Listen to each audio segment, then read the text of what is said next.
Hi everyone, and welcome back to In the Clouds podcast. I think this is episode 8. It's so funny, I was counting right before I started this podcast episode, and I really couldn't remember what episode I was on, and I couldn't believe I was only on episode 8. I felt like I had talked to this microphone for so much longer than just 8 episodes. Oh my god, I'm looking at my episode script guide and realizing that it's episode 7, so I'm an idiot and I really know nothing about podcasting, so this is a great start to this episode. It really set the tone. Episode 7, not 8. That was really just so on brand for me and for this podcast, but I really just want to dive into today. I feel like I have a lot to discuss because as per usual, I have not recorded an episode in quite a bit. And I need to give you the long-awaited Cloudy birthday recap, and it's almost been a month out since then, so I'm going to go down memory lane and relive his first birthday, and it was really exciting, guys. It really did live up to the hype. Cloudy was actually in such a good mood, and I didn't think that he would be for numerous reasons. First of all, Cloudy is a huge scaredy cat. He does not like to be out of his routine. He likes the things that he likes. He doesn't give anything else a try, and that's just how he is. So he's used to my house, and when I go somewhere else with him, he is completely thrown off, like not himself, a different Cloudy bird. So when I take him to a different location, he usually just gets really timid and doesn't want to come out of his cage, doesn't want to play, which is so not like him. And I thought that this was going to happen going into his birthday party because we went back to a different place that he hadn't been to for a while. So I knew he was going to be thrown off his rhythm, but it was his birthday and his birthday prevailed that day. It put him in such a good mood. I honestly think that he knew that everyone was there to celebrate him, not the Super Bowl, and he really put on a brave face and was super fun Cloudy that day. There was minimal biting and minimal yelling, and I consider that a win in my book, and I think anyone that has ever been around Cloudy knows that that is a rare occurrence. So his birthday was a great day. He was happy, and that made me happy that he was such a good boy and happy on his birthday, so that was a success in itself.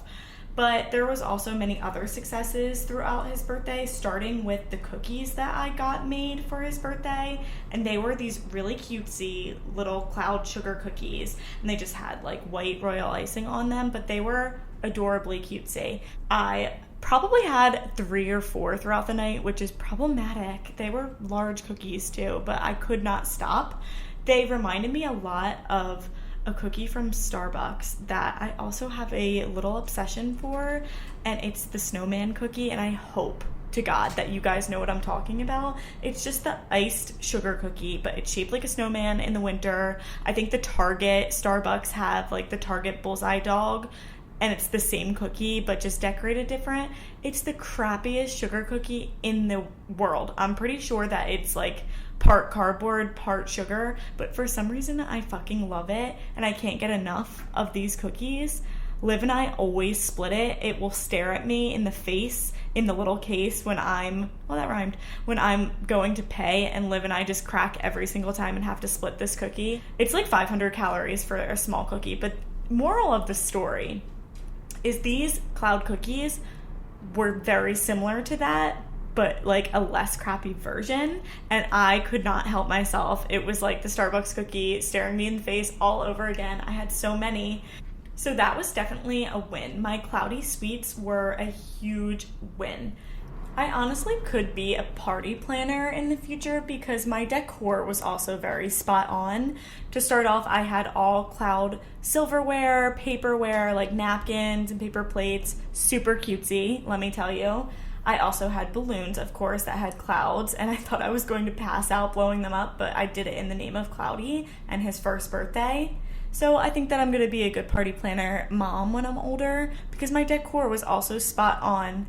And I know that everyone is probably wondering why the hell I didn't post a picture on one of my 3 Instagram accounts, because I have my personal account, then I have the account for this podcast, which you should all go follow if you don't. And then I have an account for Cloudy that is his own personal Instagram account, but his mom runs it. And I didn't post any pictures on any of my 3 Instagram accounts besides from stories. I did post on stories, and there's a few reasons for that. One was that I was lazy and I was caught up in the moment trying to enjoy my son's first birthday and didn't want to post. 2 was that I looked ugly. I really looked hideous in all of the pictures. I do this thing where I don't prep for a picture because I just want the picture to be over, because taking pictures gives me anxiety, but then I regret when I don't take the pictures, so I kind of force myself to do it.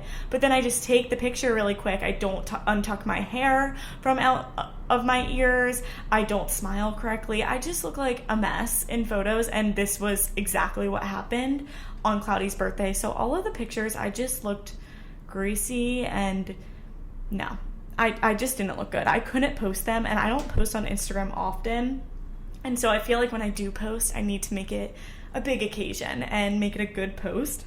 These pictures just did not make the cut, and it's not fair to Cloudy, but it wouldn't be fair to the public if I posted these pictures. It would ruin my Instagram reputation. I also just left out another huge factor of why I'm not posting the pictures and why I look terrible in the pictures, and it's because I got drunk at Cloudy's birthday party, and I really don't know how it happened. So yes, Cloudy's birthday party was on Super Bowl Sunday, but it was Cloudy's birthday party first. We did all of the birthday things first and sang to the little buddy and did all of his celebration first, and then we sat down to watch the Super Bowl. I didn't watch, but everyone else did. And during the duration of that 2 hours, I don't even know how long the Super Bowl was. The only thing I really remember is the halftime performance, because Snoop Diggity was there, obviously, and I love him. But other than that, I was sipping champagne that entire time, which has been my drink of choice lately because I'm a classy lady now. It's actually just because Harris's family finally showed me an alcohol that I love, and I don't get sick of drinking, which is my tendency with everything else. I go through phases with Moscow mules, and then I get sick of them and they make me sick. I can't look at them. Then a mojito, but then they're too sweet for me and I can't drink that. And even with like white and red wine, and I love a good glass of wine, but I get sick of them. Champagne's that one thing that it's just refreshing and bubbly and light, and I love it. And I have really learned to love Veuve Clicquot, which I totally would. Why wouldn't I like an expensive wine? But it's not good for my bank account, and it's also not good that I drink a whole bottle every single time it is presented to me, and that is exactly what happened at this Super Bowl. I did not care about the game, obviously. If you know me, I don't do the sports, and I just kept drinking and drinking and drinking because it tasted good. I honestly wasn't trying to get even tipsy. And then I remember I stood up halfway through the game and I was like, wow, I'm actually like low-key drunk, and it all spiraled from there. I held it together during the rest of the game. I was very drunk, and I'm sure that the people sitting next to me realized. But when I went to leave that night, because Harris and I were driving back up to New York, and he was driving, and I got sloppy, I had to say goodbye to Cloudy, and I was leaving him there, and Brielle was going to drive him back home. And so we were parting ways, and I was going back up to the city, and I could not handle it. I was just an over-emotional mess, in combination with the fact that I just finished a bottle of champagne by myself, and I had to say goodbye to the little muffin, and it did not go well. I sat outside of his cage crying to the point that I was actually bawling, I will admit. It was pathetic, and this became a regular occurrence when I say goodbye to Cloudy because I get so attached to things, and I'm so attached to him. But I was a messy, sloppy drunk. Harris had to put me in the car, drive me back up to the city, and I bounced back. I was fine once I got on the road, but all was well with Cloudy's birthday until I got a little too tipsy, had to say goodbye to him, and had a birthday breakdown just like last episode. So the birthday breakdown did come full circle into Cloudy's birthday party, and honestly that's how it should have been, because if you know me and if you know how much I love Cloudy, why wouldn't I cry at Cloudy's first birthday? So there's the recap. Cloudy's first birthday, and I'm already thinking of ideas for his second birthday. And so if you want to be invited, just like let me know and I'll extend the invite, because overall, as you can tell, it was a pretty interesting time. while I'm on the topic, I feel like I have to stick to the topic of birds. And I'm excited to report that there has been a new addition into the Ponte Landolfo household, and his name is Louie. Louie is Brielle's new parakeet, aka Cloudy's new best friend, and I'm really excited because he has been confirmed a boy parakeet as of yesterday, so they can officially be BFFs, so it's going to be a good time that they're going to be flying around together and doing their little parakeet things. They're so cute. But Louie is a new addition. Brielle finally cracked and got a parakeet, or should I say my mom cracked and let Brielle get a parakeet. And it honestly has just been the best thing because he's a little baby. And so we call him Baby Louie, and that's what I'll refer to him as. I always just say Baby Louie. We never just call him Louie at this point, but he's named Louie for Louis Vuitton because my family is bougie as hell. And so little Louie is the newest addition, and he's so cutesy. I think that's the third time I've said cutesy. Again, on brand.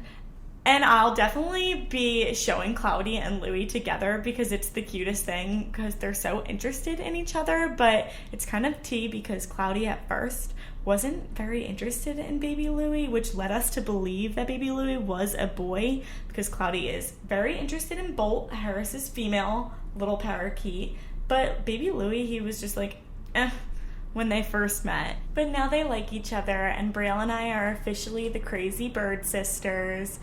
We'll both treat them like our actual human children, but I'm okay with it. So more to come on Baby Louie and Cloudy and their little adventures. I'm sure they're going to do something really funny once they start to get to know each other better, so I'll be sure to share all those things with you.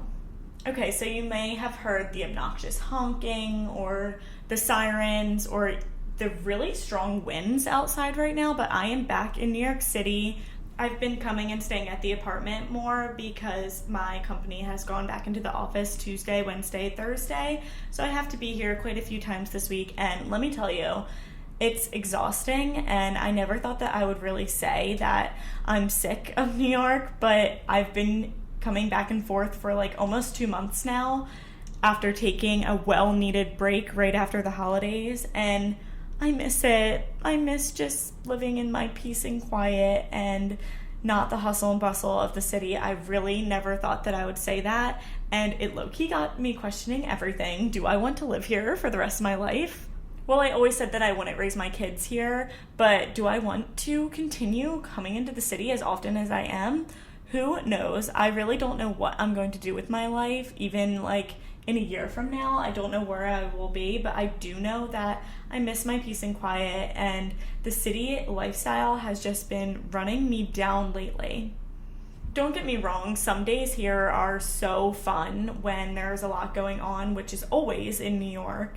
Like, I'm going to Broadway next week with my dad and my sister. We're seeing Aladdin, and I'm really excited because I haven't seen a show in quite some time, definitely pre-pandemic. So that will be fun, and for work, I've had to work a few red carpets, and that's fun too, and that's exactly what attracted me to the city is all of this like entertainment, and there's always things to do. But on the other hand, I'm doing all of these things, and I am just becoming exhausted. And I'm having a lot of issues with motivation to do other projects and other things because I'm so exhausted from being in the city, working, and then driving back and forth 3 hours every single week. So life has been tough lately, and I've been very much on edge because I just feel like I'm behind on everything, and of course I'm on edge in the city because there's a lot of weirdos here lately, which I'm also not loving, and I miss not having weird people everywhere I go. So a lot of questioning has been going on in the life of me lately, but I am exhausted, and I am overall unmotivated, and I'm having a lot of current struggles that I wanted to vent to you guys about and honestly ask for advice because a lot of the people that listen to this are some of the people that I trust the most, and so this is a cry for help, guys. I really need your help on a few things, but overall I feel like my lack of motivation is what's causing me so much trouble in every aspect. So tonight is a really great example. I get back from work and tonight's a night that no one's staying with me, so I honestly have the evening free, which most people would love, but that's not how I operate because I hate being alone. And I had this big grand plan to get back, work out really quick, and then sit down and record the podcast, eat dinner, and then relax. I was like, oh yeah, I'll definitely have time for that. But then, as per usual, work gets crazy and I'm exhausted by the time I get back to the apartment, and it was like 7 o'clock by the time I got back. Safe to say, workout was ex-nayed real fast, which it does not need to be ex-nayed. I have been so bad at fitness. Anyone who knows me knows that I try and work out at least 5 times a week. It has not been happening for me lately, and I think going into the office is a big part of that, and just not being home is a big part of that. So it got nixed tonight, and it really did not need to be nixed. I just could not find the motivation to lay down on my mat and get a workout in, and then also have to record the podcast, which is a lot of work, although I enjoy doing it. And then I get to relax afterwards, and it would probably be like 9-10 o'clock at that point. So that was what got the chop first. So I guess my first question would be, how do you guys find motivation to do really hard things like work out, either before work when you have to wake up an hour early, or after work when you just worked a really long full day and are exhausted? How do you find motivation to do it? Because summer is quickly approaching, and with all of these warmer days that are coming up, which I adore, don't get me wrong, I feel like I'm not prepared for summer, which it really shouldn't matter what I look like physically, but it does to me. And so I really want to integrate fitness really strongly back into my life. And working professionals, how do you get it done? How do you do it? Please let me know in the comments of this post. Reach out to me personally. I really want to know how you guys make it work in your life, because I want to get better at that. And my lack of motivation is also causing me to not want to cook dinners now, which is something that I've touched upon in previous episodes, that I'm trying to do better with not buying food, not spending money that I don't need to spend. But it's just an ongoing struggle for me week to week, because I'm so exhausted. Even if I do work out after work, the last thing I feel like doing is cooking. It's a lot easier when I'm at home, but in the city, I really do not cook. And it's causing me to spend way too much money, because I've developed an obsession with sushi now, which is my own fault. I did not eat sushi all growing up until I met Harris, and he kind of forced me to integrate fish into my diet, which is the best thing that he's ever done for me. I can't believe that I sheltered myself from such delicious food for so long, but now that I have uncovered that I like fish, that's all I want to eat, especially because it's like on the healthier side. I've been getting sushi all the time, 2 days in a row right now, for instance, and I did not need to get it 2 days in a row, didn't need to get it from an expensive place 2 days in a row. So how do you find motivation to go grocery shopping, cook, clean, and do that whole thing every single day, and not just buy food, pick it up? Especially people that live in like the city or other areas like this. How do you guys do it? Please let me know. I need advice. As you can tell, adulting is really hard for me. It's not something that I love for me, and I would love to go back to like 1 year ago when I was not employed. And I thought my problems were so big then, but I would really love to just go back and savor that time, because now I'm asking the internet for advice on how do I make time to cook dinner and work out, when last year that's all I did. So it's kind of just funny how much life can change in 1 year, and it really makes me think where I will be in 1 year from now. Will I listen to this back and be like, what the hell were you complaining about? Because right now life is so much harder. I kind of hope not, and I really need to focus on living in the moment way more, just in case that does happen. So let me know what you guys think of my life situation, and if you think that I am being a little overdramatic, as I usually am, or if, these are normal struggles that someone that is 24 goes through, because sometimes I feel a little bit crazy that I just have no idea what my future will bring, but I'm hoping that it's good things, and I'm hoping that it's easier than right now, because life has been a little chaotic so far. and I'm really excited for summer, for life to slow down a little bit and be outside and just enjoying summer a little bit and enjoying my time rather than being so go, go, go right now. I don't want to say too much, but next episode is going to be a really cool one because I'm 99% sure that I will have a guest on the episode. And so for episode 8, I'll get it right at this time, there will hopefully be a guest that I'm super excited about. It's a long-awaited guest, I will say, and it's one that could potentially get me into some trouble. But I haven't had a guest on since Harris and I had our brutal fight on episode 2. And it was really fun to record with someone and have that banter back and forth. I feel like I do better talking to someone because I hate being alone yet again. So really excited for that upcoming episode. I'm hoping that it works out, but my plans change every 5 seconds. Legitimately, I can never hold a plan. So hopefully they stick because I really hope that I will have someone next to me chatting it up for episode 8. So you have that to look forward to. For right now, I'm not kidding. You need to give me your advice. So please DM me, talk to me, tell me how you handle adult situations. I really need you guys to pull through for me. Make sure you guys are following me on Instagram, or you could follow all 3 accounts as I mentioned before. I have my personal Instagram that is just Mattie Ponte, and then I have Cloudy's Instagram, which is The Real Cloudy Muffy. Best Instagram name that has ever existed. And then of course we have In the Clouds Podcast Instagram, that is just In the Clouds Pod, and it's 3 S's on Clouds. So make sure that you give those all a follow. Listen to the previous episodes so you don't miss any stories of mine, because I know that I'm so bad at storytelling and I never reference who people are or reference a behind the scenes information that you may need. So make sure you catch up on those episodes because you won't want to miss anything going into my special guest episode next week. Oh my God, watch me hype it up and it not happen. All right, well, thank you for making it this far and listening, and I look forward to hearing all your advice because I know everyone's going to reach out to me. All right, bye.